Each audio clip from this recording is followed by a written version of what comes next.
On se connecte au marché. La semaine dernière, il y a eu les Fanfluencers Awards. Alors, je crois que c'est Amondi qui faisait ça, qui récompensait les meilleurs fanfluenceurs. Qu'est-ce que c'est un fanfluenceur? C'est un influenceur finance, tout simplement. Et donc, du coup, il y a eu, alors j'ai pas trop suivi, c'est Amondi qui a fait ça, un grand groupe quand même, qui est un groupe du Crédit Agricole, et qui a décerné des prix. Alors, j'ai pas trop vu quel a été le palmarès. Il me semble que Chiron a dû gagner quelque chose. Et donc, en fait, il y avait une émission chez Boursorama, Boursobank plutôt maintenant, par rapport à qu'est-ce qu'est en fait, le titre, c'est les influenceurs ne vous volent pas obligatoirement du bien. Voilà, c'est ça le titre. Et en fait, elle revenait sur tout ce qui était red flag, donc truc négatif, sur certains influenceurs.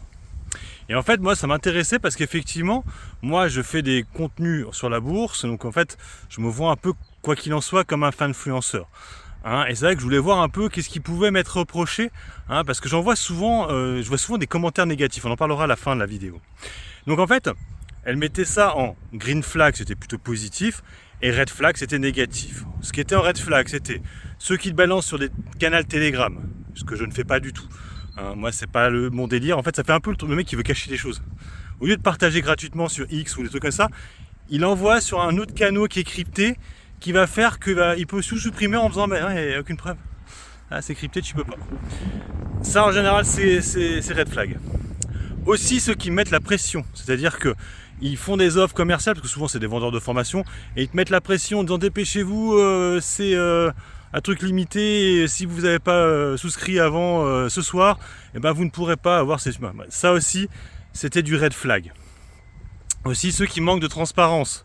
On ne sait pas trop d'où est-ce qu'ils viennent, on ne voit pas leurs comptes, leurs mouvements sont un peu imprévisibles, un peu chelous. Ils te parlent qu'il est rentré sur une position, puis 3 mois plus tard, quand tu leur poses la question, il va te dire « Ah non, mais je suis sorti il y a 2 semaines, je ne le voulais pas dit, mais ouais, je l'ai dit sur un autre canal. » Bref, voilà.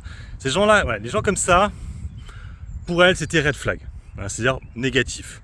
Ce qui était green flag, c'était effectivement, ils mettaient aussi les phrases, c'est-à-dire des gens qui sont à chaque fois plutôt posés, qui vont être transparents, qui sont là en fait pour partager du contenu, pas pour se vendre du contenu, et principalement ça. Alors c'est vrai que bon, moi, ce que je fais, alors c'est vrai que dans ce qui pourrait être red flag, je vois pas trop en fait, entre nous, je vois pas trop, étant donné que moi de toute façon je suis pas là pour vous vendre des choses, je vous mets pas la pression, je vous demande pas, il n'y a rien de spécial en fait par rapport à ça. La seule différence, le seul truc négatif, c'est que j'ai peu d'abonnés. Parce que c'est ça. Le truc qui était aussi positif pour trouver les bons influenceurs, c'était ceux qui avaient beaucoup d'abonnés. Malheureusement, moi, j'en ai pas beaucoup. Et c'est vrai que ça, c'est un peu trompeur. Et ça, je vais revenir là-dessus.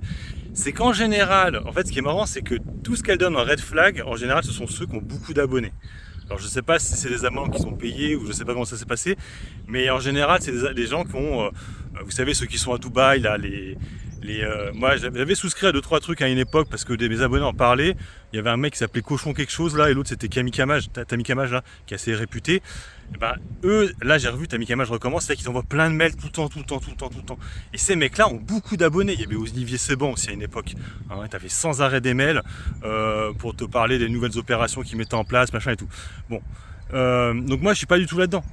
C'est pour ça en fait quand j'ai regardé la vidéo, j'étais en mode mais putain, en fait moi je suis plutôt bon influenceur. Malheureusement, voilà, je suis négatif à cause du peu d'abonnés que j'ai, seulement 6000 abonnés, depuis quand même, ça fait plus de 6 ans maintenant que je suis sur YouTube.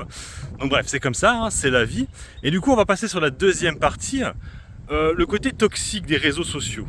Parce que du coup, là, je vous l'ai dit, je suis plutôt influenceur positif, plutôt green flag. Assez bizarrement, c'est que quand je vois les commentaires sous mes vidéos, j'ai plutôt l'impression d'être en fait en red flag. C'est-à-dire en fait, souvent, tu auras des commentaires assez négatifs. Là, je vous avais déjà dit quand j'avais fait la vidéo là, où c'était un peu putaclic. Mais bon, putaclic, elle n'était pas dans les red flags. En fait, un putaclic. Ce qui était en red flag, par exemple, c'était vous dire, voilà, grâce à cette méthode, vous allez gagner 15 000 €, vous allez vous faire du fric. Voilà, ça, c'était red flag. Moi, c'est pas ce que je fais. Moi, je vous dis juste, voilà, là, j'ai perdu 60 000 €, ou je sais pas, 64, 68%, pardon. Bon, c'était fake, bien sûr, mais voilà. Je veux dire, je te promettais pas en fait de gagner de l'argent. Je te disais juste que moi j'en ai perdu beaucoup. C'est tout. Donc en fait ça veut pas du red flag en fait. C'est juste du putaclic. Mais c'est assez rare, tu remarqueras que je fais des trucs positifs comme ça. Je fais souvent des trucs négatifs. en jouant, en disant ouais je suis ruiné, machin et tout. Parce qu'effectivement ça fait clic, ça fait du clic ça. Bref, et effectivement malheureusement on se tape beaucoup de commentaires qui sont négatifs et malheureusement moi je suis quand même là aussi pour faire des vues, hein, c'est normal hein, parce que franchement faire du contenu qui font quasiment pas de vues, je vois pas l'intérêt, je vous l'ai déjà dit dans la vidéo d'avant. Donc bref, tout ça pour dire que maintenant, dorénavant, hein, les commentaires à chaque fois qui sont négatifs, mais quand c'est toujours la même personne, je rappelle que je peux voir l'historique de la personne qui met le commentaire. Donc ça sert à rien en fait de recréer des pseudos, parce que déjà ça se voit directement quand le pseudo vient d'être créé, et quand vous venez d'en créer un. Et sinon, quand ça fait plusieurs fois que vous mettez des commentaires négatifs, et ben YouTube en fait a un outil qui te remonte l'historique des commentaires, et du coup tu vois que le mec à chaque fois il met des commentaires négatifs. Et quand c'est comme ça, en fait, ben, au bout de la 3e, 4e fois ou 5e fois, tu te dis, mais ce mec-là, ça sert à rien qu'il continue à me suivre. Et vu que de toute façon, il n'arrêtera pas, ben, autant le bannir. Ça évitera du coup, il pourra toujours voir mes vidéos, mais mettre des commentaires qui servent à rien, qui sont toujours négatifs. Tout ça pour mettre, alors il pourra toujours mettre des pouces rouges, hein, bien sûr, hein, mais ça change pas grand-chose. Entre nous, pouce en haut, pouce en bas, ça change rien entre nous. Le nombre de vues augmente toujours, j'ai toujours des abonnés arrivent. Avant, j'avais quasiment que des pouces en haut et j'avais pas plus d'abonnés que ça. Bon bref, allez sur ce, moi je vous laisse, bon investissement et puis bon trade quand même. Ciao ciao.